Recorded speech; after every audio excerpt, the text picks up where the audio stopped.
Hey, have you ever heard of gluten? Is it some kind of food or is it more than that? Today, we're breaking down exactly what gluten is and why some people avoid it. Gluten is a protein found in certain grains like wheat, barley, rye, and malt. Imagine making a dough. You know how it stretches and feels elastic? That's because of gluten.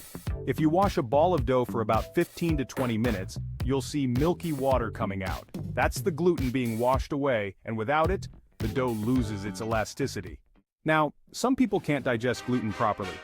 Their body reacts with symptoms like digestive problems, bloating, nausea, fatigue, and even skin reactions.